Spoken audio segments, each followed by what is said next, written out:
One example of this argument comes to us in an article written by Tim Worstall, entitled Global Warming, It's Good for the Environment, subtitled, Don't Forget, CO2 is Plant Food.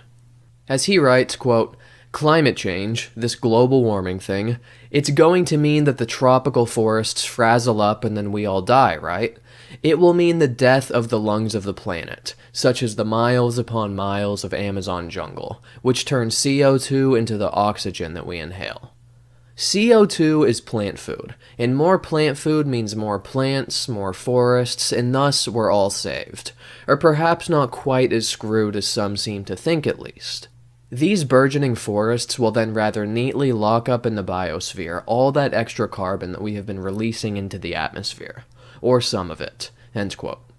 Before we deal with the claims about CO2 and plant growth, I would start out by asking what climatologists or biologists are making the argument that global warming means the death of tropical forests, and therefore the death of all of us.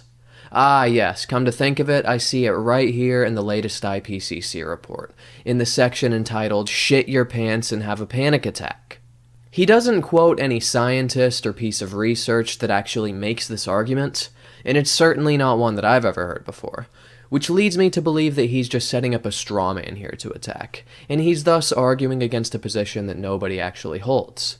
On top of that, there's a glaring problem with this line of reasoning that's explained in Prehistoric Life, Evolution and the Fossil Record, by Bruce Lieberman and Roger Kaesler. Quote, one might predict that all things being equal, the rising CO2 levels should engender increased plant activity, which will partly act to counterbalance this. Thus, we have less to fear from the effects of our own species on Earth's climate. Unfortunately, these hopes are dashed because of another major negative impact our species is having on the planet. Every day, thousands, maybe even tens of thousands of acres of land are cleared due to suburbanization and deforestation. We are thus removing some of the important forces that serve to counterbalance temperature change and buffer the climate system." End quote. Worstall's argument completely fails to take into account the role of humans in deforesting the planet. And when this is added into the picture, what impact plants will have on mitigating rising CO2 and temperature levels becomes a much more open question.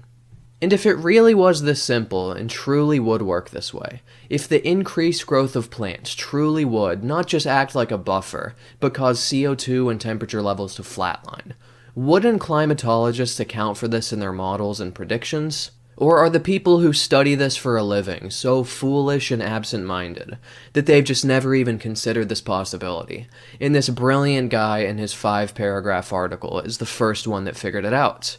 The scientists over at the IPCC read his article and they're like, fuck, why didn't we think of that? Not very likely in my opinion. His argument also fails to take into consideration one very obvious fact. Temperatures and CO2 levels are steadily increasing. As we can see here in this graph, since 1860, CO2 levels have increased from about 300 to 400 parts per million. Over the same time period, temperature has increased about 1 degree Celsius, and continues to climb. Tree growth doesn't happen overnight, but if Worstall's hypothesis was correct, hasn't enough time passed since the beginning of the Industrial Revolution that we would start to see some sort of a plateau in both CO2 levels and temperatures? The data reflects nothing of the sort, and if the observations flatly contradict your hypothesis, that's a pretty good sign that there is something wrong with your hypothesis. To be fair, he does leave himself a back door to slip out of when he says that at least some of this CO2 will be captured by plants, not necessarily all of it. Yes, undoubtedly some will, but the data makes clear that not nearly enough is being captured to offset the steady increase that we're seeing.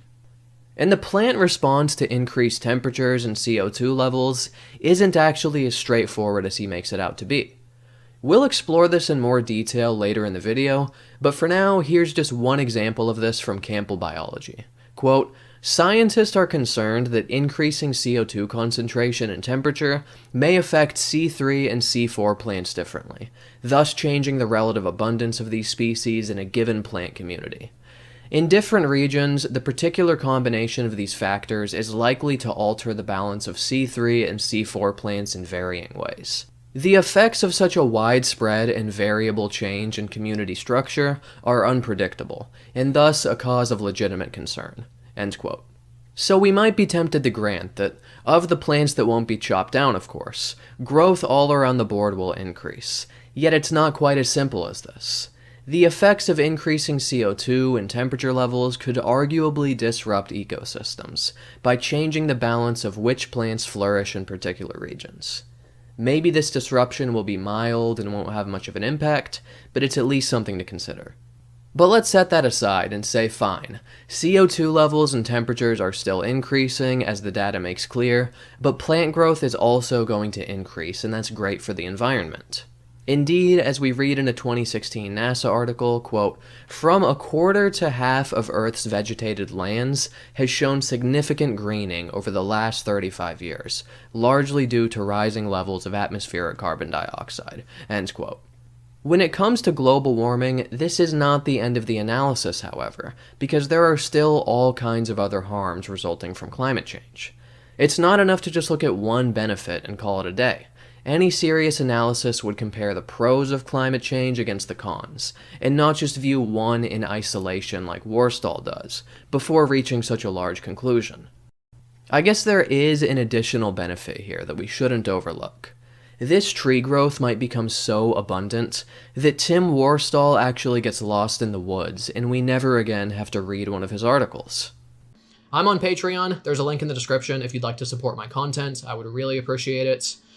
There's also social media links in there if you want to follow me there. I'm trying to build up some of those followings. I would really appreciate it. Make sure to subscribe for more videos if you haven't already. Hit the bell, hit the like button, post a fucking comment.